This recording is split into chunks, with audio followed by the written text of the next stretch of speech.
జగన్‌కి మోడీ అండ, లేకపోతే జగన్‌ని కాపాడుతున్న మోడీ అన్న యాంగిల్‌లో ఇప్పుడు తెలుగుదేశం మీడియా కూడా హ్మ్. రాస్తుంది. ఈరోజు కూడా ఈనాడు పెద్ద చేపల్ని వదిలేశారు అని హ్మ్. టైటిల్ పెట్టి రాసింది. అంటే ఎవరు వదిలేశారు? సిట్ వదిలేసింది. సిట్ ఎవరి కంట్రోల్‌లో ఉంటది? మోడీ కంట్రోల్‌లో ఉంటది. సిట్ అంటే ఏంటి? సిబిఐ. సిబిఐ డైరెక్టర్‌ని ఎవరు నియమిస్తారు? మోడీ నియమిస్తాడు. ఇంతకు ముందంటే సిబిఐ డైరెక్టర్లని కావచ్చు, ఎలక్షన్ కమిషన్లు వీళ్ళంతా నియమించే కమిటీలో సుప్రీంకోర్టు న్యాయమూర్తులు ఉండేవాళ్ళు. మెజారిటీ మైనార్టీలో ఉండేది. ఇవాళ ఏంటి? ప్రధానమంత్రి, కేంద్ర మంత్రి, ప్రతిపక్ష నాయకుడు ముగ్గురే కమిటీ. ఈ ముగ్గురు కమిటీలో ఇద్దరు అనుకుంటే వాళ్ళే నియమిస్తారు. ఎవరు ఇద్దరు అనుకుంటే వాళ్ళే. సో నేచురల్గా మోడీ చెప్పినట్టు కేంద్ర మంత్రి అంటాడుగా. సో ఫైనల్గా నియమించేది ఎవరు? మోడీ. మోడీ నియమించినప్పుడు సిబిఐ డైరెక్టర్ కానీ, ఎన్నికల కమిషన్లు కానీ ఎవరైనా ఎవరి కంట్రోల్లో ఉంటారు? మోడీ కంట్రోల్లో ఉంటారు. సో మోడీ జగన్కి ఇబ్బంది పెట్టాలనుకుంటే సిబిఐ డైరెక్టర్ ఇబ్బంది పెడతారు, లేకపోతే లేదు. సో ఇప్పుడు ఏమైంది? అసలు ఆరోపణలు ఏంటి? సెప్టెంబర్ 2024లో చంద్రబాబు తిరుపతి లడ్డూలో జంతు కొవ్వు కలిసింది అని ఎన్డీడీబీ రిపోర్ట్ ఇచ్చిందనేది ఆయన అనౌన్స్ చేశాడు. అది సంచలనంగా మారింది. పవన్ కళ్యాణ్ దాన్ని నెక్స్ట్ లెవెల్కి తీసుకెళ్ళి 1,00,000 లడ్డులు అయోధ్యకి ఈ లడ్డులే వెళ్ళాయి, అంటే అయోధ్యలో తిన్నవాళ్ళు ఇదే అని చెప్పారు. తర్వాత ఆయన ప్రాయచిత్త దీక్ష పేరుతో 11 రోజులు పెద్ద హైడ్రామాకి తెరలేపాడు. దీనివల్ల నేషనల్గా, ఇంటర్నేషనల్గా హిందువుల మనోభావాలు సీరియస్గా దెబ్బతిన్నాయి.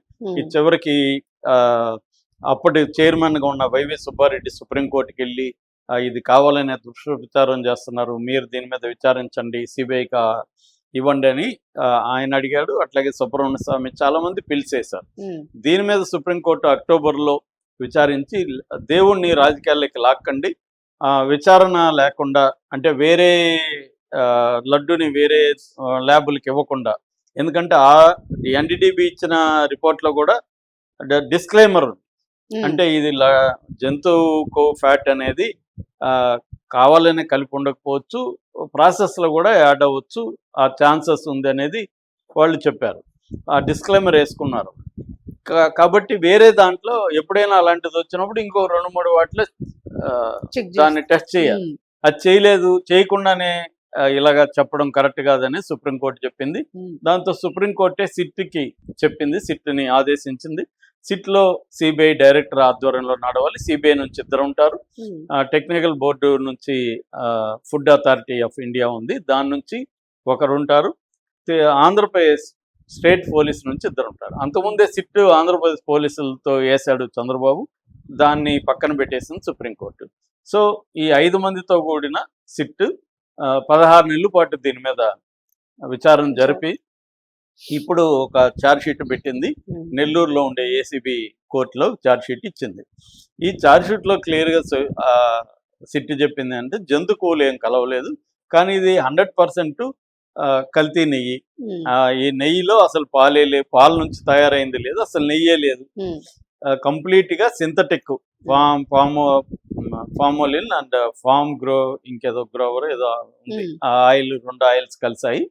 దానికి సంబంధించి నెయ్యి టేస్ట్కి, నెయ్యి కలర్కి, అట్లాగే తిరుపతిలో టెస్ట్ చేసే ల్యాబ్ని మోసం చేయడానికి ఇవన్నీ కూడా వాళ్ళు ప్లాన్ చేసుకొని ఆయా పదార్థాలను కలుపుకుంటూ వచ్చారు. తిరుపతిలో ల్యాబ్స్ కూడా దీన్ని ఫైండ్ అవుట్ చేయలేకపోయినాయి. దీన్ని ప్రధానంగా దీనికి మూల సూత్రధారు ఎవరంటే చిన్నప్పన్న అంటే గతంలో వైవి సుబ్బారెడ్డి పిఏగా ఉన్నాడు. ఆ చిన్నప్పన్న ఆధ్వర్యంలోనే బోలేబాబా డైరీ, ఉత్తరాఖండ్లో ఉండే బోలేబాబా డైరీ దీన్ని చేసింది. ఆ బోలేబాబా డైరీలో అసలు మిల్క్ కానీ, పెరుగు కానీ ఏమీ తయారవు. అసలు డైరీ అని పేరుకి కానీ అది మిల్క్ ఏమి చేయదు, దానికి ఏమి అనుభవం లేదు. వాళ్ళు కలకట్టా నుంచి, మిగతా చోట్ల నుంచి కెమికల్స్ తెప్పించి దీన్ని నెయ్యిగా చేసి ప్రతి లీటర్కి నెయ్యికి ఈ చిన్నప్పనికి 25 రూపాయలు ఇచ్చారు.